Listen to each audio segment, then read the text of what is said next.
Welcome to the 35th edition of Women's Wrestling Weekly, the show. I am Kyle Klingman, joined by Scott Beck. And Scott, expect the miracle. And I think you know what that means. There are 6 Division I programs. A third of those are mentored by one coach. I know it's a small sample size, but I think you probably can guess who that is. Scott, the floor is yours. We're just talking about how we always think it's really important that over time we get more women's coaches, we get assistant coaches, we get referees. And, it's kind of cool that, we were talking about Campbellsville, and you have Paulina, who coaches Sacred Heart, is a former assistant coach of Lee Miracles. And we were talking about the new coach of Delaware State, Sloan, and she wrestled, I believe, a national champion for Campbellsville. So it's kind of pretty cool that Lee's doing something good there. He's also, his daughter Kayla is a 2-time world silver medalist, but clearly in his program, people are, around it want to, achieve in the sport, and the women want to move on. And it's, obviously Kayla, coaches at Valiant as well. So you have Kayla coaches there, and you have 2 of the 6 Division I coaches are affiliated with the Campbellsville program. So kudos to Lee Miracle, a good friend of mine, but for, walking the walk and, developing women to move along in the sport. I think it's great. And the other connection there is Paulina Biega hired Kenya Sloan as her assistant. And so she was there at Sacred Heart as an assistant coach at a D1 program. Then she branched off. But even just recently with the interview we had, she talked about how Lee Miracle and Paulina saw leadership qualities in her. Coach Miracle, would have a conversation with me yearly about how much potential I had as a leader. And he was like, we need more of it. He's like, you have it. You have everything that this team needs leadership wise. But I need you to speak up more. I need you to do more. And in a lot of ways that developed me, I think, as a leader, because it's one thing to have potential, and then it's another thing to actually execute and share what you have with the people around you. And now she's using those qualities. So they saw it in her before she saw it, and now it's manifesting itself as a head D1 coach in her mid-20s. I think it's awesome. Yeah, and Lee Miracle has a system, with the way he develops. He finds out with each athlete what their main attack is, what they really do well, and then he tries to develop off that a primary, a secondary, and tertiary attack. So if something's not there, and because somebody's knows you do that move and they're countering it or shading through a certain side, there's other attacks that you could use off your basic approach. So that's where you'll see Kayla will get inside control, and she can do a fireman. She can do different leg attacks. You could snaps. There's different things that can be done off that, and he finds that with almost every athlete. So they do have a system there, and it's they also have exceptionally early practices. I think they're 5:30 a.m. or some ungodly time, but where he wants athletes that are going to be very focused on the sport, not staying up too late doing crazy stuff. And I think though it's just the concept of having a system, a program that works within that, and athletes that, sign on to that. And I think he does a great job. And I think, obviously, Kayla's done great as an athlete. Paulina's done great as a coach. And, I'm sure we're going to see more of the same from Kenya Sloan. I think we may disagree on this point a little bit as it relates to translating athletic success into coaching. I don't think it necessarily means you're going to be a good coach just because you have an Olympic gold medal or world title. I think it maybe gets your foot in the door, and I think Sarah Hildebrandt's an example. I think she's a good coach beside the Olympic gold medal. Even if she didn't win it, I think she would be an effective coach. I don't think accolades necessarily translate over. Jay Robinson never was an All-American. He coached 3 NCAA championship teams. So I think with Kenya Sloan, she did win a national championship. She's not one of these super high-profile names, but in talking to her, interviewing her, you see the connectability. You see her ability to relate to athletes. You see her ability to communicate. I just think there are skills that just because you're a successful athlete don't necessarily translate over to coaching. Obviously, you have some ability, and there are some coaches that never wrestled. Jason Mormon, I believe, being one of them, but or wrestled at a high level. But I think it's people think differently about this. I think sometimes it's nice though, because when you have a coach that has been a successful athlete, they can convey to the athlete, I know what you're going through. I've been there. I know the pressure. I know what it's like. I know how you have to try to cope with a demoralizing loss. I've been there, and that's something that if a coach hasn't competed. So I also think it gives credibility, but you still have to be able to relate to the athletes. I mean, if somebody says, trust me, I know what I'm talking about, and you're an Olympic gold medalist, I mean, I think you have some credibility. I'm not saying that not having those accolades, you can't overcome that by being a great coach, but I think it's more relatable, I think, for especially the higher level athletes, I think. Do you think Terry Steiner would have his role as the head women's national team coach if he did not win an NCAA championship for Iowa? I mean, I guess, but I don't know. I don't think it hurt him. I don't know if, yeah, he probably would have. He would have gone into coaching, and, I mean, but if he never wrestled, would he have had his role? No, no, of course not. I mean, so I mean, I don't think he needed to win an NCAA title, but I think it was a pretty accomplished wrestler that went through a system and, has a tremendous passion for the sport. I'm also kind of assuming that if somebody wrestled for a long time and it was pretty good and had accolades, and then they want to go into coaching, I'm assuming it's because they love the sport and want to, give back. So and I do think, having a passion for the sport should be a requirement to be a head, a coach.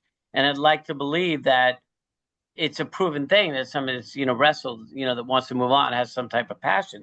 Now, we don't know. If somebody never wrestled, how much can you verify their passion for the sport up to that point? Joe Norton, who I guess you could say in some ways revolutionized college women's wrestling, a Division III program that is challenging every quality program there is. He never qualified for a national tournament. He's willing to put it on the line.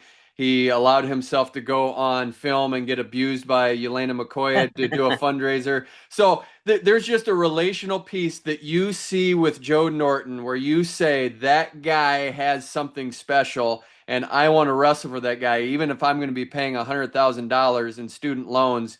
You believe in him, you're part of it, you feel North Central. There's something magical about Joe Norton, what he's able to do, regardless that he never qualified for a Division III national tournament. I mean, he's done obviously a phenomenal job, and that's a kind of situation. Now he's at the point where his accolades is he's done so well and developed so many athletes and been successful that he doesn't need to prove his bones. He has his bones as a coach, so it doesn't matter if he wrestled or what his accolades are at this point. But maybe at the beginning, who knows, Kyle?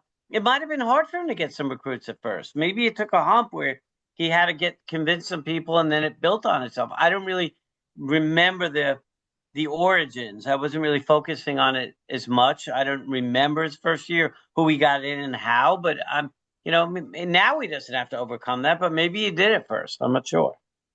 Fascinating topic, and I just love the thought of how do you become a good coach? Just because you know how to shoot a great double leg doesn't mean you know how to tell someone how to teach a double leg, and it's a universal conversation. It just doesn't apply to wrestling, but I think it's what they always say. A good coach can coach anything. Good journalist hopefully can write about anything. I think it applies across the board.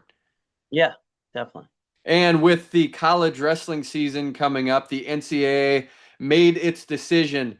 18 woman brackets, so that means 180 qualifiers, 6 regions, 3 qualifiers per regions, and then the NCAA championships. The very first women's championships are going to be in Coralville, Iowa at Extreme Arena. I think it's the right choice because you're going to have a great base there. You're centrally located, so I'm glad that they chose that.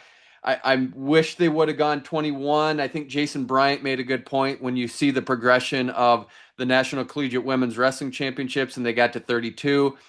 They aren't really lowering it because this is the NCAA, so you can't say they're going from 320 to 180 because it was never really an NCAA sanction, and maybe they had too many this last year, but I still think 180 isn't the right number. Yeah, a couple of things. I mean, first of all, Coralville's perfect venue, in my opinion. It's just a great size arena that can be filled. It's they have great warm-up areas. The setup's amazing. It's centrally located, and obviously Iowa is Iowa, a hotbed of wrestling, and there's always going to be as good a fan base, in general as anywhere. And that really is it's just a great venue. The World Cup was great there, and They've had other tournaments. I think I would have liked 21. Because we don't know the regional, how they're going to make the regions yet, but it's very feasible. You could have a power region and the sixth region or fifth region could be way lower. So then you could have a situation where you could have a situation where you could have somebody who could be, all American potential, maybe even all American and not qualify. And I don't love that. I like at least somebody has a bad tournament. They can get it as a wild card. I mean, you could have a couple of those per weight class. And I really like that. I do think that there will be many situations where somebody had a bad tournament, took fourth or fifth, and absolutely was all-American caliber. And you consider to say, well, then, to take fourth or worse, you have to lose twice. So if you want to qualify for the tournament, don't lose twice. I mean, you could say that, and it's very unlikely that somebody that's capable of winning the tournament would lose twice, right? But you could absolutely have somebody that's good, might be the fourth best person in the country and doesn't make it. So, or third best, maybe they get upset. Maybe they're winning, they get stuck, who knows? But I guess we'll see how it evolves. We keep saying that. Let's give it time, see how it works, and hopefully there's flexibility in people's heads to make changes if necessary. Couple things. I think this almost guarantees that the Division III brand is going to split as soon as possible. I think they're just saying it's not feasible that we don't get athletic scholarships and you're expecting us to compete with Iowa and King or Lehigh now, potentially Oklahoma State, hopefully Tarleton State. I hope you will add. It would be so monumental if you would add. We've gotten good receptions when you've begged for people to add. It's been happening. So yeah, please, Tarleton State, will you add? But if we're going in that direction, I don't like splits. I think, especially in the women's, when the NAI is such a good product. I know there's some one-offs in men's wrestling with Division II, III, and NAI where you'll have a Daniel Agali who ends up being an Olympic champion who wrestled for Simon Fraser, was an NAI champion, I think 3 times. And you'll get some of those. Tervel Delagnev wrestled Division II. So you're going to get a few of those. With NAI, you're getting a bunch of those. It's across the board. Yeah. I mean, so yeah. I love that WCWA when you had it all together. Now you're fragmenting everything. And so I get it. I understand this is all progress, but it just makes me appreciate what happened in those pioneering days with WCWA where it was all together. Yeah, I actually, like you, love the WCWA tournament concept where junior colleges were in it, right? Yeah. Or I believe, yeah. And I don't want them to fragment too soon because then I think it would take away from the Division, 1 and 2 tournament for sure. There aren't that many Division I teams yet. So, and as you say, we're already fragmenting with it. There's some hammers in NAI and it's more prevalent than in the men's wrestling. So again, I'm going to go back to let's just see what evolves, and hopefully the people that are making these decisions. I mean, some of the decisions are probably one-way decisions. Once you split Division III off, it's exceptionally unlikely for them to come back in. But who knows? I think the biggest thing is let's chill out and see. Not make crazy changes right away. Let's give it a year or two, and then I think you do a post-op, what's working, what's not, what can we change that's not ridiculous, and see how it evolves. And just philosophically, this would go with any tournament that has 18. I just don't like it for scoring because when you do get the pigtail, you get someone that has the opportunity for bonus points. So you could get a tech. And so that team that has the bonus point could get an additional team point, and that could play a factor down the road. So to me, it should be either 16 or 32. Now, I'm happy that you get an additional 18. So I'm not saying let's go to 16 by any means, but it's not equitable. And while I'm ranting, I think that it is very inequitable that you say on the backside, we're going to go to half a point for advancement, and then we're not going to cut the bonus point in half. I just think it's ridiculous, but I've tried to ring that bell for years. Nobody cares. They're going to keep it that way. But why would you cut a decision in half on the bottom half and then not cut the bonus points, especially because there's so many bonus point matches on the backside. especially if you have a high seed that gets upset, and then they just tend to rip through the back with bonus points. And they can get Correct. more points than somebody that, you Correct. could have a third gets more points at second, right? And it happens a lot. So with the Yeah, third yeah. place, I mean, you don't know who's going to get third, but they have two more opportunities where second Yes. got to the finals. And then if they lose, you're out. You Yeah. don't get any points other than the second Yeah. place points. So Yeah, and especially in an 18-person bracket, right? They're getting by. You don't get bonus points for buys, correct? I mean, no, you unfortunately. don't. You would just get the Right. bonus point for getting attacked. Right. So if somebody's a high seed and they get a buy on the front.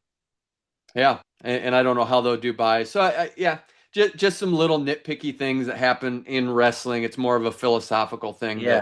that I'm not a fan of. And the other thing I'm hoping, as we fragment a little bit, I think it'll be really cool to try to use the All-Star meet to have some of these matchups that maybe we're not going to see now.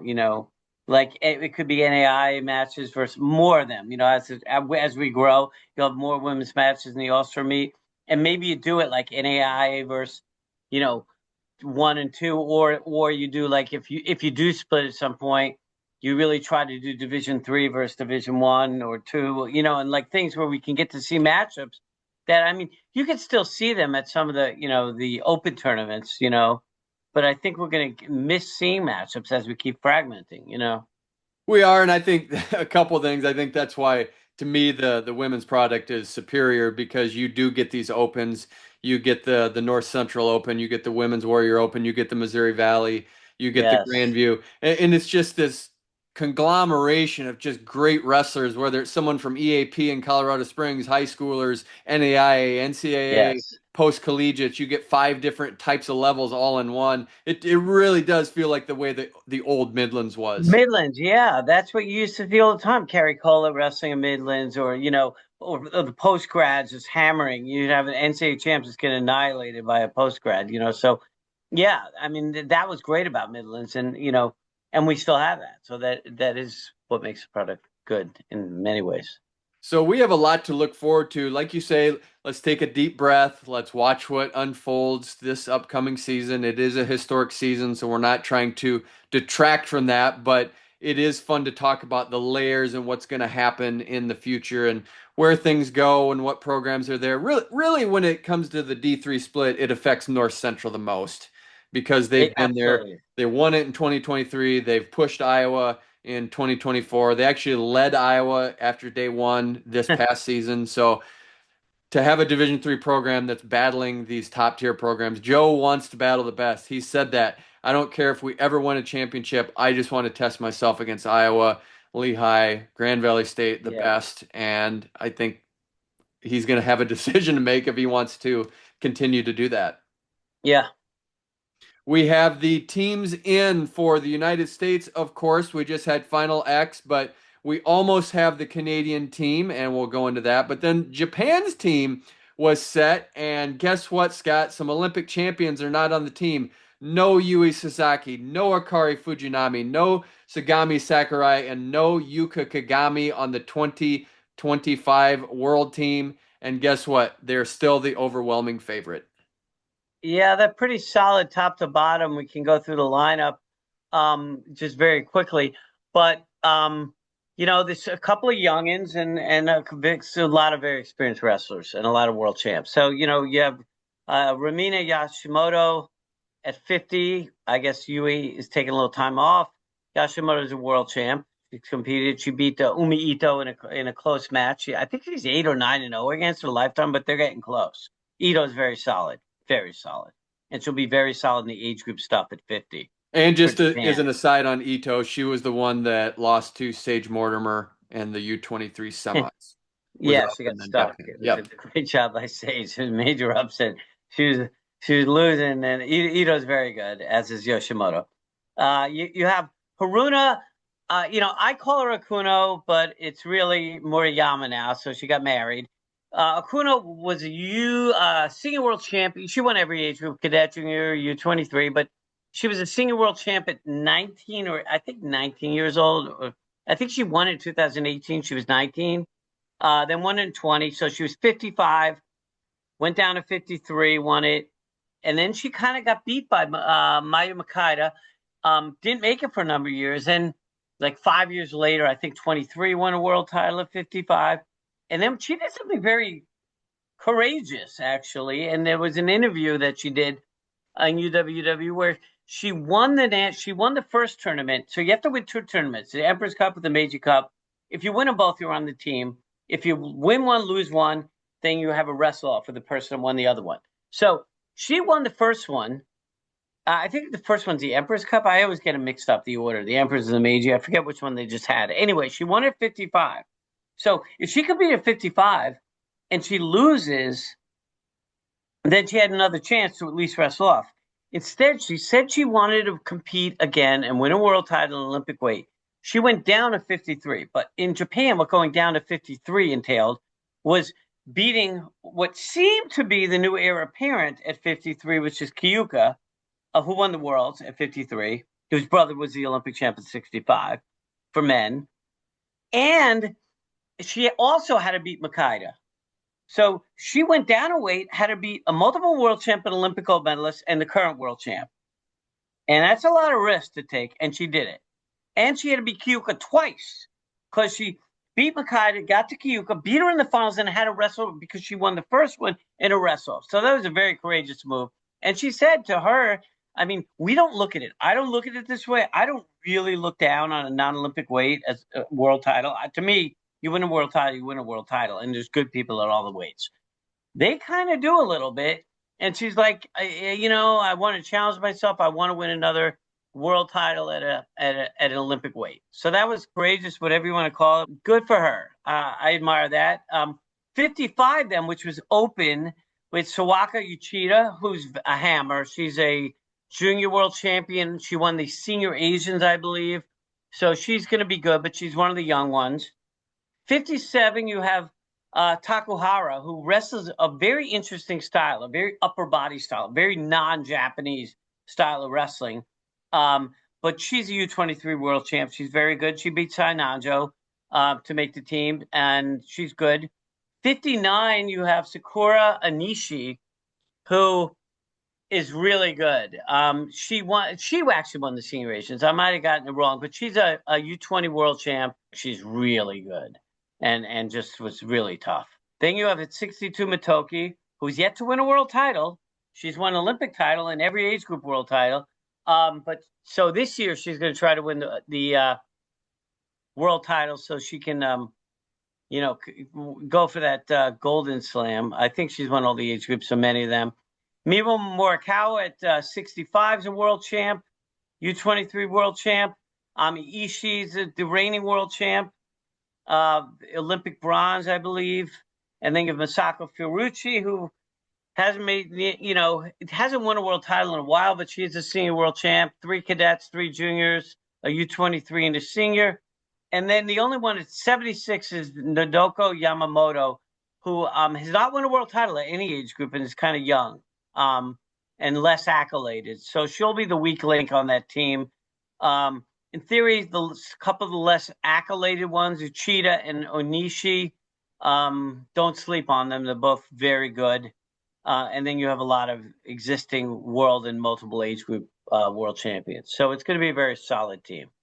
And then on the Canadian team, just an interesting situation here at 57 kilograms where right now Carla Godinez could take the spot. And thank you to Olivia Lichti for giving us this information. She got us up to date on what happens here. No funding for the non-Olympic weight classes in Canada. But it sounds like Carla Godinez could go down to 55 if she wants that spot, or she could take 57. Lawrence Borgard would be number 2 at 57, but she has the right to the 59 kilogram spot. If she goes down, meaning Godinez, and Borgard goes up, then Sam Stewart gets a spot at 57. So lots of options on the play for Canada at 57. It's a funny team. First of all, the concept that you could try out in both the Olympic and the non-Olympic weights, you don't have to choose.